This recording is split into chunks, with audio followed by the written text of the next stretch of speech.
Okay, here's a thought to start us off. What if your most vivid memory, you know, a moment you'd swear happened exactly as you remember it? What if it's actually false? Or maybe just significantly altered by your own brain? Welcome, everyone. We're doing a deep dive today into something fascinating, the lies your brain tells you every day.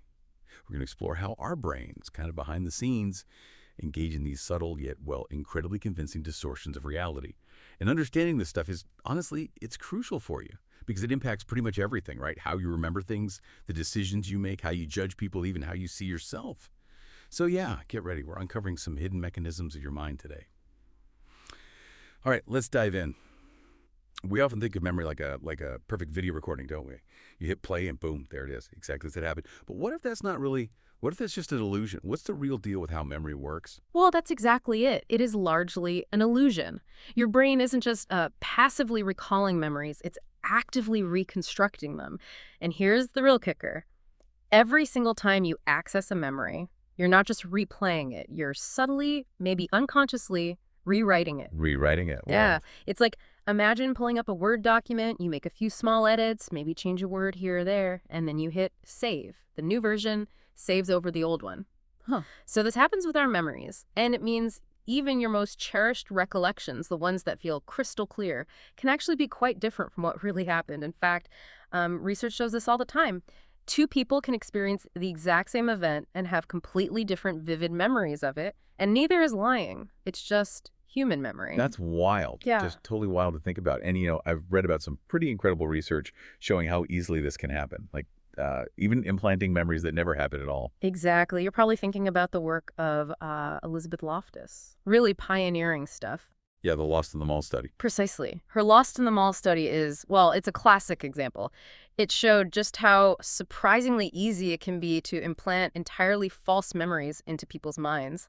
They basically told participants a plausible story about being lost in a mall as a child, something that never actually happened to them. Okay. And a significant number of them didn't just accept it, they started creating these vivid, detailed recollections, adding sensory details, emotions, all for an event that was completely fabricated. Wow. That's powerful. It really shows how malleable our memories are. They're not set in stone. And if we zoom out a bit, does this connect to things like the Mandela effect that you hear about sometimes? What's going on there? Ah, the Mandela effect. Yeah, that's a really fascinating kind of large-scale example of collective false memories. It's when, huge groups of people share the same incorrect memory about something, maybe a historical line or a line from a movie or even a brand logo. They all remember it one way, but the reality is different. Right, like certain movie quotes everyone gets wrong. Exactly that. It really highlights how these memory distortions aren't just individual quirks. They can spread through a culture, get reinforced, and become these shared illusions. It shows memory is shaped not just by personal experience, but by shared narratives and perceptions, too. Okay, so putting this all together, the reconstructive nature, the potential for false memories, even shared ones. What does this actually mean for us day to day? Well, it raises some pretty big questions, doesn't it? Think about eyewitness testimony in court cases. Oh, yeah. Someone can be absolutely certain, totally convinced they saw something specific, but their memory might have been unconsciously edited over time, maybe to fill in gaps or align with what they believe must have happened. Slightly terrifying. It can be. Yeah. And think about family arguments. How many disagreements start because two people remember the same holiday or conversation completely differently? Yeah, too many, probably. Right. And it also helps explain nostalgia. Sometimes that warm, fuzzy feeling about the past isn't entirely accurate. It can be a bias. No. Our brains kind of romanticize or smooth over the rough edges of past events to fit how we want to feel about them now. Maybe making the good old days seem a bit better than they actually were. Okay, so memory is definitely not a reliable recorder. What about our feelings, then? How much sway do our emotions have over what we decide is true? Oh, huge amount. This gets into what's called emotional reasoning. Basically, believing something is true simply because it feels true. Okay. And what's really fascinating is the brain wiring behind this. You've got this constant sort of dialogue or maybe tug of war between your amygdala, that's your brain's emotional alarm sender. Right, the fight or flight part. Exactly. Yeah. And your prefrontal cortex, which is the more logical, rational, decision-making hub. Okay. Often, especially when we're stressed or emotions are running high, the amygdala can kind of hijack the system. It shouts louder than the prefrontal cortex. So feelings trump facts, sometimes. Pretty much. It's why something can feel absolutely undeniably true to you, even if all the objective evidence points the other way. The feeling itself becomes the evidence. And you see this playing out all the time, right? Like maybe misjudging someone based purely on a gut feeling when you first meet them. Definitely. Or overreacting in an argument because you feel attacked, even if the other person didn't intend it that way. Or getting stuck in those anxiety loops where the worry itself feels like proof that something bad will happen. Exactly. That's emotional reasoning in action. But I have to ask, is it always a bad thing? Maybe we talk about trusting your gut. Is there no value in that? Is it all just distortion? That's a really important distinction. No, it's not that emotions are always misleading or useless. Far from it. There's research, Antonio Damasio's work, for example, showing that emotion is actually crucial for good decision making. People with damage to the emotional parts of their brain, they often struggle to make even simple choices because they can't feel which option is better. Okay, so emotions are necessary guides. Yes, but the distortion, the lie, comes when emotion replaces logic entirely. It's when we reason backward from the feeling. We start with, I feel anxious, and conclude, therefore this situation must be dangerous, instead of assessing the situation logically first. Right, letting the feeling dictate the facts rather than informing our response to the facts. Precisely. And I imagine this whole emotional confirmation thing gets amplified like crazy on social media. Oh, absolutely. It's almost like social media algorithms are designed to feed emotional reasoning. How so? Well, people tend to seek out and engage with content that validates how they already feel, right? If you're feeling angry about something, you click on angry articles. If you feel anxious, you find news that confirms your fears. Yeah, that makes sense. So it creates these echo chambers where your emotional state is constantly reinforced, and opposing views or even just neutral facts get filtered out. It makes it much harder to break out of those emotionally driven thought patterns. Okay, so our brains reconstruct memories. They let feelings override facts. It feels as there's a theme here of simplification, maybe. Trying to make sense of things. That's a great way to put it. Our brains are fundamentally meaning-making machines, and part of that involves finding patterns, trying to create order out of the chaos of sensory input. Even if the patterns aren't really there. Especially if they aren't really there. Think about seeing faces in clouds, or seeing a shape that looks like a religious figure on a piece of toast. Right, pareidolia. Exactly, pareidolia. It seems like just a fun little quirk, but it points to this deep-seated tendency. Our brains are hardwired to look for familiar patterns like faces everywhere. Then this connects to other things too. Oh, yeah. This same pattern-seeking drive is what underlies many superstitions, wearing your lucky socks because your team won once when you wore them. Your brain creates a causal link, a pattern, between two completely unrelated events. Right. A coincidence becomes cause and effect. Precisely. And if you take that tendency to its extreme, that's where you get the basis for many complex conspiracy theories. How does that work? Well, conspiracy theories often involve taking various disconnected events, anomalies, or pieces of information and weaving them together into a single, coherent narrative.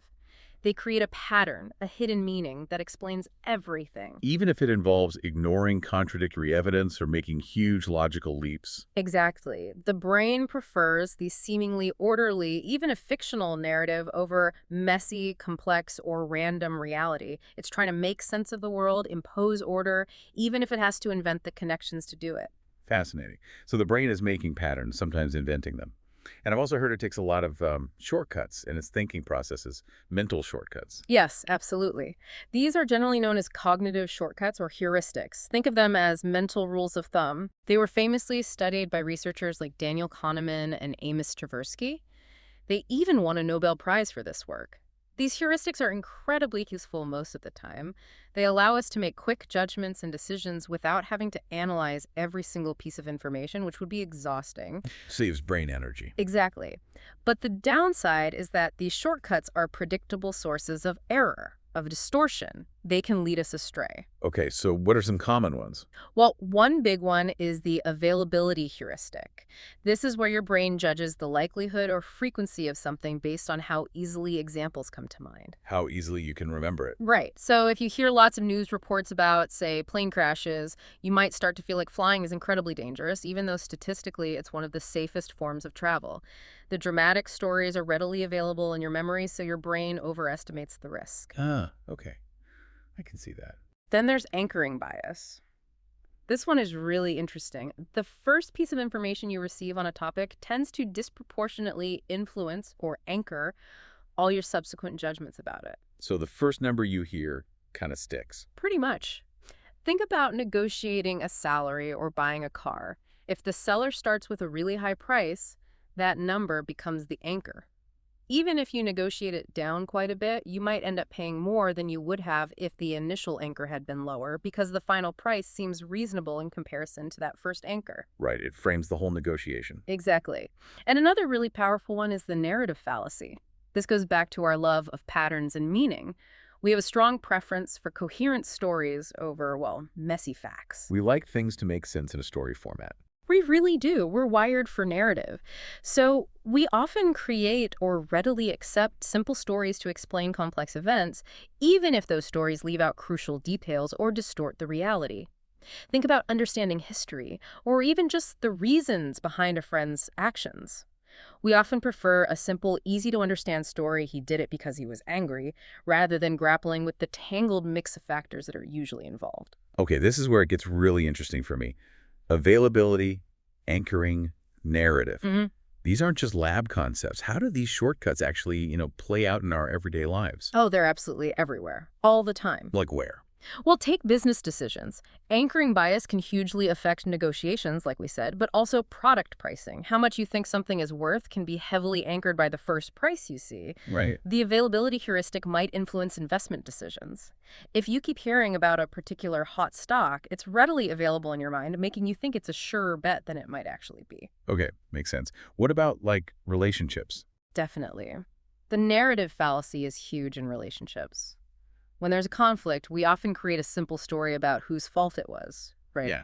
Usually the other person's. Well, yes.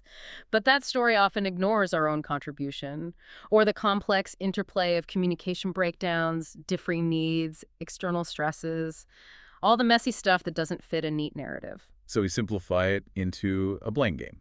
Often, yes. And anchoring can play a role, too. Your first impression of someone can heavily anchor how you interpret their later actions. And politically, I can only imagine. Oh, absolutely. The availability heuristic is constantly at play in politics and media. Issues that get a lot of coverage feel more prevalent or urgent, regardless of the underlying statistics. So whatever is loud seems most important. Kind of, yeah. And the narrative fallacy shapes how we understand political events or politicians themselves. We prefer simple narratives, the hero, the villain, over the complex realities of policy and personality.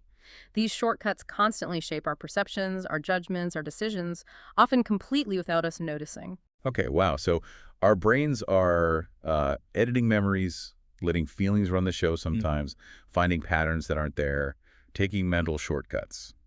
That's already a lot. But it sounds like there's maybe another layer, something deeper, more unconscious. That's about protecting ourselves, our ego. That's exactly right. We're now moving into the realm of psychological defense mechanisms. These are largely unconscious strategies the brain uses to shield our sense of self, our ego, from things that feel threatening or uncomfortable. Cool, like what kind of things? Well, one of the most basic is denial. Just flat out refusing to accept a reality that's too painful or difficult. Think of someone with a serious health issue who just ignores the symptoms, or someone in deep debt who keeps spending like nothing's wrong. Pretending it's not happening. Essentially, yes. Yeah. Then there's projection. This is where you unconsciously take your own unacceptable feelings or traits and attribute them to someone else. How does that work? So maybe you're feeling really insecure, but instead of acknowledging it, you accuse others of being arrogant or judgmental. Or if you're secretly angry, you might perceive everyone else as being hostile towards you. You project your feeling onto them. Got it. Putting your stuff onto others. Exactly. Then there's rationalization. This is a classic. It's where we come up with seemingly logical, plausible excuses for behaviors or decisions that were actually driven by unconscious motives or emotions. Making excuses, basically. But often very convincing excuses, even to ourselves. Like, someone doesn't get a job they wanted and says, I didn't really want it anyway, the commute would have been terrible. They rationalize the disappointment away. Right, to save face, even just to themselves. Precisely. And another big one is repression. This is where disturbing or unacceptable thoughts, memories, or desires are pushed down out of conscious awareness into the unconscious. You just forget them. Or at least become unaware of them. The idea, stemming from, Freudian psychoanalysis, but also echoed in modern cognitive psychology, is that these defenses, while distorting reality, serve a crucial function, Which is? which is to protect us, to maintain a stable, coherent, and generally positive self-image, to reduce anxiety and psychic pain. Even research like Daniel Gilbert's work on hackiness shows we kind of distort our predictions and memories to make ourselves feel better about our current situation. We protect our present happiness by tweaking our view of the past or future. It's like the brain is its own PR agent, constantly spinning things to keep the self feeling okay. That's a pretty good analogy, actually. Yes, listening to all this, it reminds me, for the longest time, I had this incredibly vivid memory. I mean, crystal clear. Winning this drawing contest back in elementary school. Okay. I could picture the certificate, the blue ribbon, the teacher handing it to me, everything. Felt totally real. I even, told this story a few times over the years. Felt quite proud of it. Then, maybe, I don't know, 5 or 6 years ago, my older brother and I were talking, and somehow it came up. And he just gently, reminded me. Yeah. He actually won that specific contest. Oh, wow. Yeah. He won the big one with the blue ribbon. Yeah. I had apparently won a different, much smaller honorable mention thing around the same time. My brain had somehow, merged the events, take it as victory, maybe combine it with my own desire to have won the big one, and just constructed this completely false, perfect memory where I was the main winner. That's a perfect example. It was so humbling, honestly, because the memory felt so real. It really drove home for me just how easily and unconsciously our minds can build these narratives that aren't quite true, even about small things. Exactly. It's not malicious. It's just how the system works sometimes. So wrapping this all up then, we've journeyed through false memories, emotional reasoning, pattern seeking, those mental shortcuts, the heuristics, and now these deeper defense mechanisms. It seems clear that these brain deceptions, as we've called them, aren't really about the brain trying to trick us maliciously, are they? No, not at all. In many ways, they're features, not bugs. They're often incredibly sophisticated tools. Tools for efficiency, helping us make quick decisions in a complex world, tools for navigating social situations, and, as we just discussed, tools for self-preservation, for protecting our emotional equilibrium. Right. They serve a purpose. They absolutely do. And that really is the so what. Why should you care about all this? Yeah. What's the takeaway? The takeaway isn't to feel distrustful of your own mind or feel like you're constantly being tricked. It's actually the opposite. It's about gaining power through self-awareness. How so? By understanding these tendencies, how memory gets rebuilt, how emotions can sway reason, how shortcuts can lead you astray, how your ego protects itself. You gain the ability to step back, to question your own assumptions, to become a more critical thinker. Which is pretty essential today. Absolutely essential. We're flooded with information, with narratives, with emotional appeals. Knowing the ways your own brain might be filtering or distorting that information is a crucial skill for navigating it all effectively. It's about enhancing your ability to discern what's likely true from what just feels true or what fits a convenient story. So it's about metacognition, really. Yeah. Thinking about your thinking. Exactly. It's about adding a layer of awareness. And maybe, just maybe, choosing to be a little more curious and a little less certain sometimes. That leads perfectly into maybe a final thought for everyone listening. Yeah, perhaps leave you with this question.